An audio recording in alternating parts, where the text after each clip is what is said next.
सीधे लिए चलते हैं ब्राजील, और ब्राजील में रियो डे जनेरियो, जहां पर इस समय G20 शिखर सम्मेलन चल रहा है। पहले दिन प्रधानमंत्री नरेंद्र मोदी विश्व के कई नेताओं से उन्होंने द्विपक्षीय बातचीत भी कही। उन्होंने ग्लोबल साउथ की आवाज उठाई। आपको ध्यान है, पिछले साल जब G20 शिखर सम्मेलन भारत में हुआ था, तब भारत ने ग्लोबल साउथ विकासशील देशों की आवाज बनकर अफ्रीकन यूनियन के 55 देशों को G20 की सदस्यता दिलाई थी। और भारत का डंका नई दिल्ली से लेकर रियो तक लगातार बज रहा है। भारत ने लगातार यह कहा था कि युद्ध से सबसे ज्यादा नुकसान जो हो रहा है वो विकासशील देशों को हो रहा है। भारत इन्हीं विकासशील देशों की आवाज बनकर, एक बहुत सशक्त आवाज बनकर उभरा था। प्रधानमंत्री नरेंद्र मोदी ने ब्रिटेन के प्रधानमंत्री से नीरव मोदी और विजय माल्या जैसे आर्थिक अपराधियों को भारत वापस भेजने का मुद्दा उनके साथ बातचीत में उठाया। यह द्विपक्षीय बातचीत में यह मुद्दा उठा। आज सम्मेलन के दूसरे दिन भारत के प्रधानमंत्री नरेंद्र मोदी की मुलाकात चीन के राष्ट्रपति शी जिनपिंग से भी हो सकती है। लेकिन जो सबसे महत्वपूर्ण बात यह है कि भारत किस तरह से एक बहुत शक्तिशाली आवाज के रूप में, एक शक्तिशाली देश के रूप में उभर रहा है। भारत की आवाज दुनिया इस समय सुनना चाहती है। हम सबसे पहले भारत के हजारों करोड़ों लोगों को चूना लगाकर विदेश भागे नीरव मोदी और विजय माल्या जैसे आर्थिक अपराधियों की बात करेंगे। आर्थिक अपराध के आरोपियों पर शिकंजा कसने की तैयारी भारत ने कर ली है। शिकंजा और कसा जा रहा है। ब्राजील में G20 बैठक के दौरान प्रधानमंत्री नरेंद्र मोदी ने ब्रिटेन के प्रधानमंत्री कियर स्टारमर से यह मुद्दा उठाया। द्विपक्षीय मुलाकात में उन्होंने कहा कि ब्रिटेन अपने यहां मौजूद भारत के आर्थिक अपराधियों के प्रत्यर्पण में हो रही देरी के मुद्दों को जल्द से जल्द सुलझाए। ब्रिटेन में चुनाव जीतकर आई कियर स्टारमर के साथ प्रधानमंत्री नरेंद्र मोदी की यह पहली मुलाकात है। कियर स्टारमर ने जहां प्रधानमंत्री नरेंद्र मोदी को तीसरी बार उनकी इस ऐतिहासिक जीत के लिए बधाई दी, वहीं प्रधानमंत्री नरेंद्र मोदी ने भारत के आर्थिक अपराधियों के ब्रिटेन में छिपे रहने की बात उठाई और भारत के हवाले उन्हें जल्द करने को कहा। एक और बड़ी बात हम आपको बता दें, प्रधानमंत्री नरेंद्र मोदी ने ब्रिटेन के प्रधानमंत्री कियर स्टारमर से बातचीत में जो आर्थिक अपराधियों के प्रत्यर्पण की देरी का मामला उठाया, इनमें जो एक प्रमुख नाम है वो विजय माल्या का है। विजय माल्या पर भारतीय बैंकों के साथ लगभग 9,000 करोड़ रुपए की धोखाधड़ी का आरोप है। यह पैसा किंगफिशर एयरलाइंस के लिए कर्ज के रूप में मिला था। दूसरा नाम नीरव मोदी का है। नीरव मोदी पर पंजाब नेशनल बैंक को 13,000 करोड़ रुपए का चूना लगाने का आरोप है। उसने बैंक से फर्जी गारंटी पत्र के जरिए यह राशि हड़प ली। बड़ा सवाल यह कि क्या इस मुलाकात के बाद इन अपराधियों को भारत प्रत्यर्पण इनके करने का रास्ता कुछ साफ होगा या ये ब्रिटेन के कानूनों का फायदा उठाते रहेंगे? बड़ा प्रश्न इस समय यह है। दरअसल विजय माल्या और नीरव मोदी जैसे लोग भारत से पैसा लूटकर ब्रिटेन के बैंकों में डालते हैं, विदेशी बैंकों में डालते हैं और ब्रिटेन के कानूनों का फायदा किस तरह उठा रहे हैं, ये अब हम आपको समझाने का प्रयास करते हैं। दरअसल विजय माल्या को 2017 में लंदन में गिरफ्तार तो कर लिया गया, लेकिन वो जमानत पर बाहर आ गया। ब्रिटेन की अदालत ने 2020 में उसके प्रत्यर्पण को भी मंजूरी दे दी, लेकिन कानूनी और गोपनीय मुद्दों के कारण अभी भी इस प्रक्रिया में देरी हो रही है। नीरव मोदी की अगर बात करें तो 2019 में लंदन में उसे गिरफ्तार तो कर लिया गया, लेकिन ब्रिटेन की अदालत ने उसके प्रत्यर्पण को मंजूरी भी दे दी, लेकिन अपील के बाद उसके केस को कानूनी रूप से वर्जित बता दिया गया।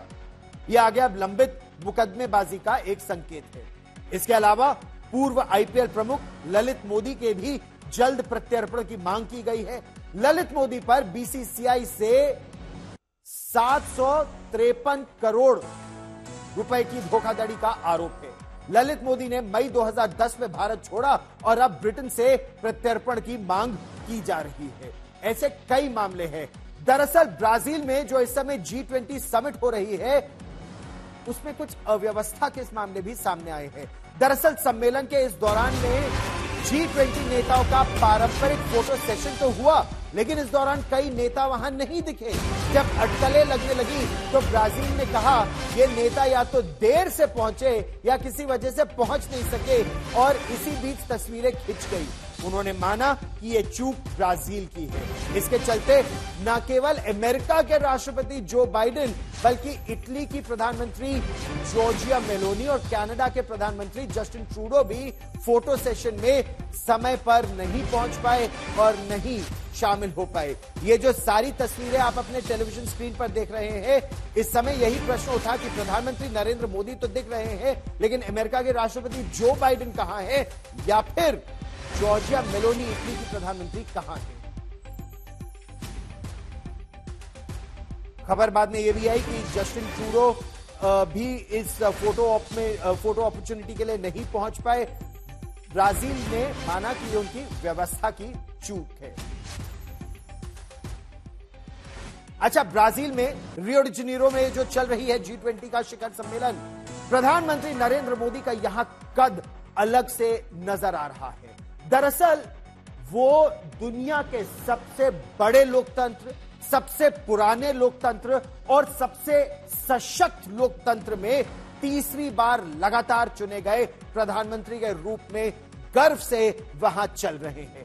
G20 के कई देशों के नेता उनसे कई बार ये पूछते भी हैं कि आखिर आप बार बार ये चुनाव कैसे जीत रहे हैं, क्या कर रहे हैं, किस तरह की आपकी नीतियां हैं, क्योंकि इस बैठक में 3 बार या उससे अधिक बार अपने देश का नेतृत्व कर चुके नेता क्या यहां पर है। भारत की तुलना में अर्थव्यवस्था की आकार की अगर बात की जाए या आबादी के लिहाज से ऐसे नेता होंगे जरूर, लेकिन ना उनकी अर्थव्यवस्था इतनी मजबूत है, ना उनकी आबादी। प्रजातंत्र भारत का सशक्त है। कुछ ऐसे भी देश है जहां लोकतांत्रिक व्यवस्था नाम तो है, लेकिन नाम भर की है। हम आपको दिखाते हैं कैसे तमाम नेताओं से मुलाकात के समय और उनके मुकाबले प्रधानमंत्री नरेंद्र मोदी का कद G20 की बैठक में एकदम अलग से नजर आता है। देखिए ये रिपोर्ट।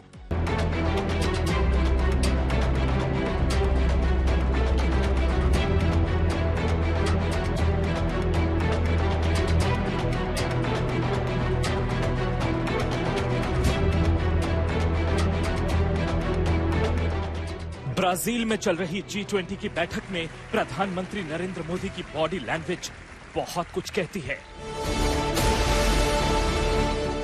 जबरदस्त आत्मविश्वास, नेताओं के साथ सहज तौर पर मिलना। इतने नेताओं में अगर प्रधानमंत्री नरेंद्र मोदी सबसे अलग और सबसे प्रभावी दिखते हैं तो इसकी एक खास वजह है। G20 के तमाम नेताओं में प्रधानमंत्री इकलौते ऐसे नेता हैं जो दुनिया के सबसे बड़े लोकतंत्र और दुनिया की 5वीं सबसे बड़ी अर्थव्यवस्था के ऐसे नेता हैं जो लगातार तीसरी बार चुनकर आए हैं। यही बात उन्हें इन तमाम नेताओं से अलग करती है। ब्राजील के राष्ट्रपति लूला दा सिल्वा भी तीसरी बार राष्ट्रपति बने हैं, लेकिन वो ऐसा लगातार 3 बार नहीं कर सके। कनाडा के प्रधानमंत्री जस्टिन ट्रूडो भी 3 बार प्रधानमंत्री बने हैं, लेकिन तीसरे टर्म में वो अल्पसंख्यक सरकार चला रहे हैं, जबकि पीएम मोदी अपने चुनाव से पहले के सहयोगियों वाली सरकार चला रहे हैं। इसके अलावा फ्रांस के राष्ट्रपति मैक्रों का ये दूसरा टर्म है। अमेरिकी राष्ट्रपति जो बाइडेन का पहला ही टर्म है। इटली की प्रधानमंत्री पहली बार 2022 में प्रधानमंत्री बनी और उस पद पर बैठने वाली वो पहली महिला है। ब्रिटेन के प्रधानमंत्री कियर स्टार्मर भी अभी चुनकर आए हैं। इंडोनेशिया के प्रधानमंत्री सुबियांतो पिछले महीने ही पद पर बैठे हैं। दक्षिण अफ्रीका के राष्ट्रपति रामाफोला 2018 में राष्ट्रपति बने और ये उनका दूसरा टर्म है। इस लिहाज से देखें तो प्रधानमंत्री मोदी का कद इन तमाम नेताओं में ऊंचा नजर आता है। यही बात इन नेताओं के साथ मुलाकात में उनके बॉडी लैंग्वेज में भी दिखती है। आज तक ब्यूरो।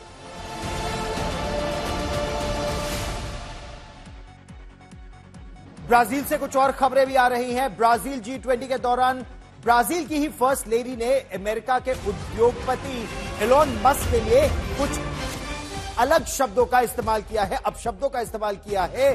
ब्राजील की फर्स्ट लेडी ज़ांजा दा सिल्वा G20 सम्मेलन के दौरान एक सोशल समिट में भाग ले रही थी। इस बीच जहाज का उन्हें हॉर्न सुनाई दिया और अभिनय करते हुए वो नीचे बैठ गई। फिर कहा कि शायद ये एलोन मस्क की आवाज है। उन्होंने इसके बाद कुछ अपशब्दों का इस्तेमाल किया कि वो एलोन मस्क से डरती नहीं है। देखिए G20 के दौरान आखिर हुआ क्या। एलोन मस्क इस समय न केवल सबसे अमीर आदमी है, बल्कि उनकी एक बहुत बड़ी भूमिका अमेरिका के प्रशासन में है, जो उनको दी गई है डिपार्टमेंट ऑफ गवर्नमेंट एफिशिएंसी में। उनको एक नई भूमिका दी गई है कि कैसे डीप स्टेट को अंकुश में लाया जाए, वेस्टफुल एक्सपेंडिचर कम किया जाए अमेरिका में। अच्छा, एक और सोशल मीडिया पर वीडियो वायरल है। यह वीडियो जब सोशल मीडिया एक्स पर वायरल हुआ तो एलोन मस्क ने लिखा, ये लोग अगले साल चुनाव हार जाएंगे। आपको बता दें कि ब्राजील की सरकार ने सोशल मीडिया एक्स पर पाबंदी लगा दी है और जुबानी जंग पहले से ही चली आ रही है और ये जो कहा गया संभवतः उसी तनातनी का नतीजा है। ब्राजील में फ्रांस के राष्ट्रपति और प्रधानमंत्री नरेंद्र मोदी के बीच मुलाकात बहुत अच्छी रही। राष्ट्रपति इमैनुअल मैक्रोन जब प्रधानमंत्री नरेंद्र मोदी से मिले तो उन्होंने अपनी अगली मुलाकात वर्ल्ड बैंक के प्रेसिडेंट वो अजय बांगा के साथ उनकी यह मुलाकात हुई। ये तस्वीरों को जरा गौर से देखिएगा। अजय बांगा भारतीय हैं, भारत के से प्रतिष्ठित सेंट स्टीफेंस कॉलेज के पढ़े हुए हैं, वर्ल्ड बैंक के हेड है। सुनिए, जब फ्रांस के राष्ट्रपति इमैनुअल मैक्रोन ने प्रधानमंत्री नरेंद्र मोदी से गले मिलकर जब वो बाहर निकले तो अजय बांगा ने ऐसा क्या कह दिया जिससे प्रधानमंत्री नरेंद्र मोदी ने भी जोर का ठहाका लगाया। सुनिए। He's going from one Indian to another.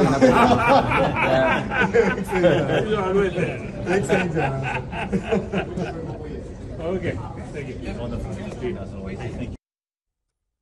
So he's going from meeting one Indian to another Indian. प्रधानमंत्री नरेंद्र मोदी से मिलने के बाद इमैनुअल मैक्रोन फ्रांस के राष्ट्रपति अजय बांगा से ही मिलने जा रहे थे। और सिर्फ वर्ल्ड बैंक के प्रेसिडेंट अजय बांगा ही भारतीय नहीं है।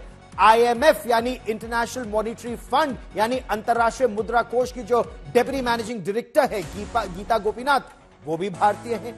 G20 में प्रधानमंत्री नरेंद्र मोदी के साथ तस्वीर खिंचवाने वाली गीता गोपीनाथ भारतीय अमेरिकी अर्थशास्त्री है और इस समय IMF की दूसरी सबसे बड़े पद पर बैठने वाली अधिकारी है। यही नहीं, भारतीय होने के साथ साथ वो इस पद को संभालने वाली पहली महिला भी है।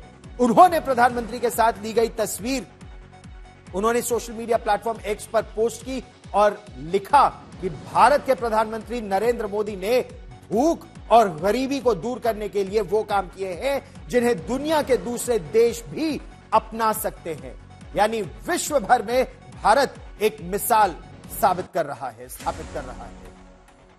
भारत ने जो one world, one earth, one family का नारा G20 में दिया था, वही नारा अब आगे भी ले जाया जा रहा है G20 के इस शिखर सम्मेलन में।